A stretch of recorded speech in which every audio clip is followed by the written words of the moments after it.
Have you ever felt exhausted, even when you did nothing all day?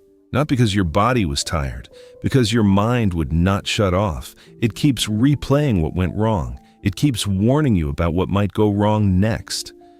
And little by little, it steals your peace, your focus, even your joy. The truth is, most people are not living in the present. They are stuck between regret and fear, between what already happened and what has not even happened yet. And that is exactly where this story begins.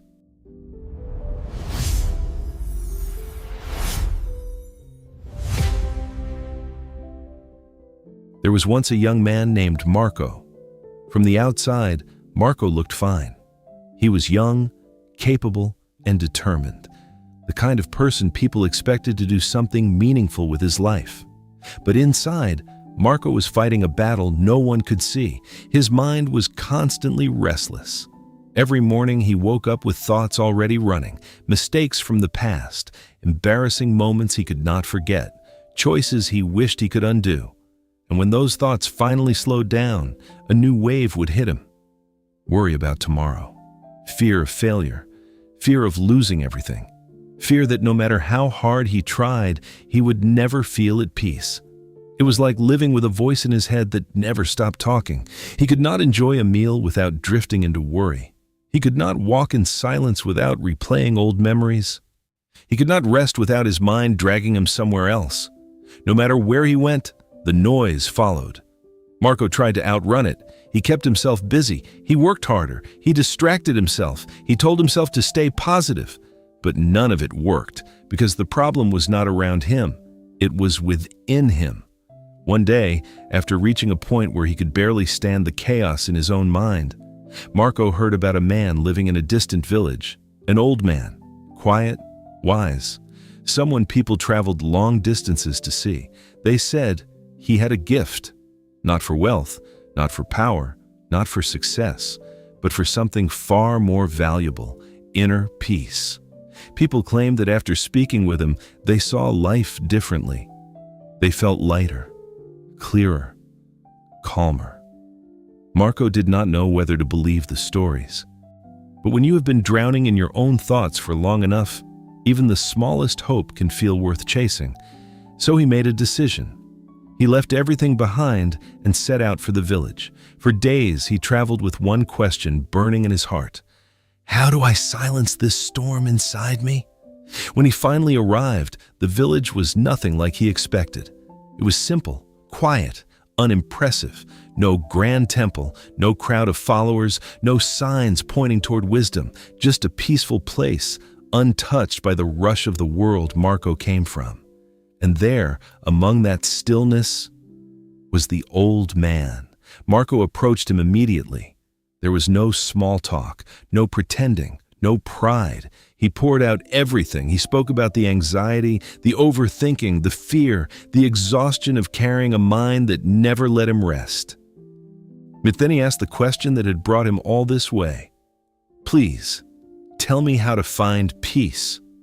The old man looked at him for a long moment, calm, steady, unreadable. And then, instead of giving Marco advice, instead of offering a deep explanation, instead of speaking in riddles or wisdom, he gave him a task, a simple task, or at least, it sounded simple.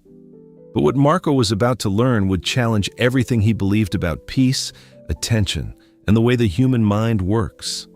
Because the lesson Marco was about to receive had nothing to do with escaping life, and everything to do with mastering the moment right in front of him. The old man picked up a glass and filled it to the very top. Then he placed it carefully into Marco's hands. The water sat so close to the edge, it looked like even one wrong step would make it spill. Then, the old man gave him the instruction. Walk to the edge of the village and come back, but there is one condition. You must not spill a single drop. Marco looked down at the glass, then back at the old man. That was it? No ancient wisdom, no life-changing speech, no secret formula for peace, just a glass of water? For a moment, Marco almost felt insulted. And he had traveled all this way carrying the weight of his thoughts, hoping for answers that would finally calm the storm inside him. And this was the task? But the old man said nothing more.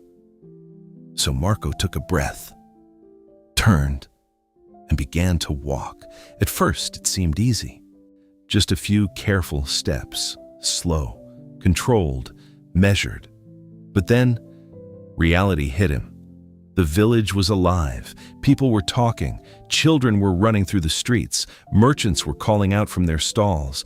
Animals moved across the road. Doors opened. Voices echoed. Laughter burst from one side. Sharp noises came from another. Everywhere he looked, there was movement, distraction, chaos. Normally, Marco would have noticed everything. He would have reacted to every sound, turned toward every voice, let his mind wander into every passing thought.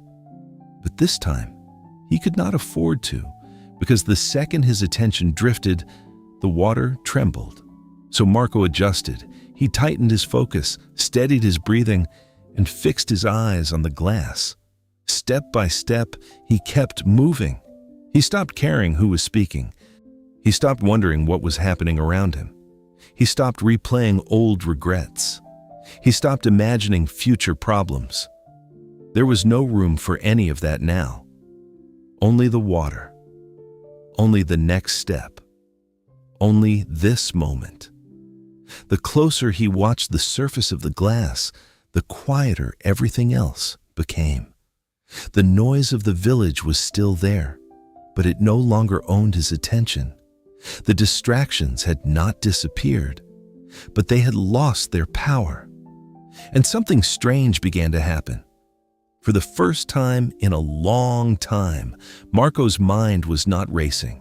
It was not dragging him backward into memories. It was not throwing him forward into fear. It was here, completely here, in the rhythm of his breath, in the pressure of his hands, in the sound of his footsteps, in the fragile stillness of the water. What had started as an ordinary task was becoming something much bigger. Marco was not just carrying a glass. He was experiencing what it felt like to live without mental noise. And with every careful step, he began to realize something powerful. Peace was not appearing because life around him had become calm.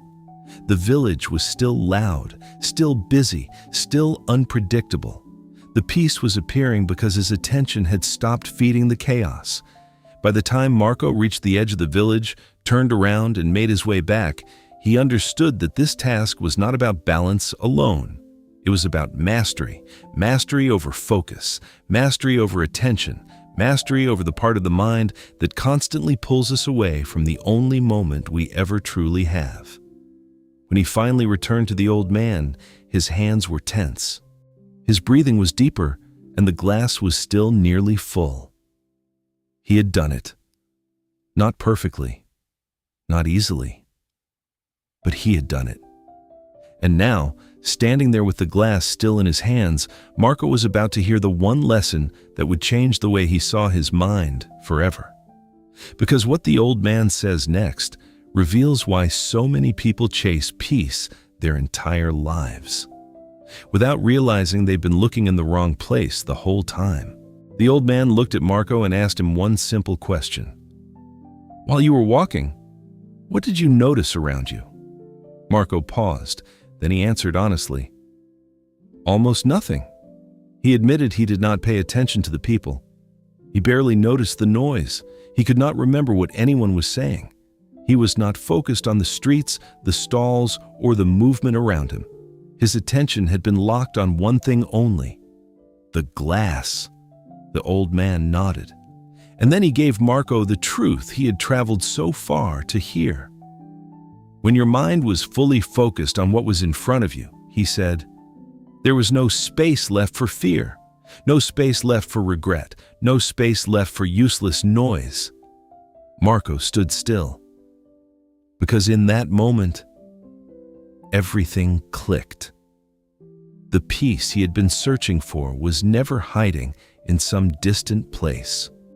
It was never locked inside a secret teaching. It was never something another person could hand to him. It had been available the entire time, but only when his attention stopped wandering, only when he stopped feeding the past, stopped chasing the future, stopped letting his thoughts pull him away from the present moment. For the first time, Marco understood why his mind had always felt so heavy. It was not because life was impossible. It was because he was mentally living in places where he had no power.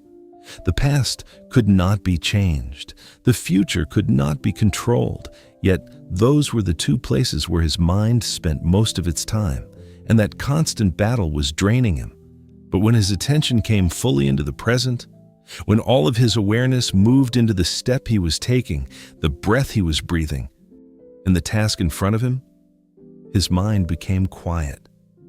Not because the world had changed, because he had changed the way he met the world. That was the lesson. Peace does not come from escaping the noise outside you. It comes from no longer letting the noise inside you take over. It comes from presence, from doing one thing fully, from being where you are, from returning again and again to what is real right now. The old man had not removed Marco's problems. He had not promised a life without difficulty. He had not said the world would suddenly become calm. What he showed him was something far more powerful, even in the middle of noise, even in the middle of uncertainty, even in the middle of a restless life. You can still find peace if you learn to hold your attention in the present. Yet Marco looked down at the glass in his hands, a simple glass of water. And yet, it had taught him more than all his worrying ever had.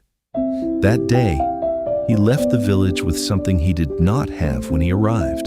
Not a magic answer, not a perfect life, not a mind that would never wander again, but a practice, a way back, a reminder that whenever fear rises, whenever regret returns, whenever anxiety starts pulling him in every direction, he can come back to this moment, to this breath, to this step, to what is in his hands right now. And maybe that is the truth most people spend their whole lives missing. Peace is not something you find somewhere else. It is something you allow when you finally stop leaving the present. So if your mind has been pulling you in 100 directions, maybe the answer is simpler than you think. Come back to what is in front of you. Because peace begins the moment you stop carrying yesterday and fearing tomorrow, and start living today.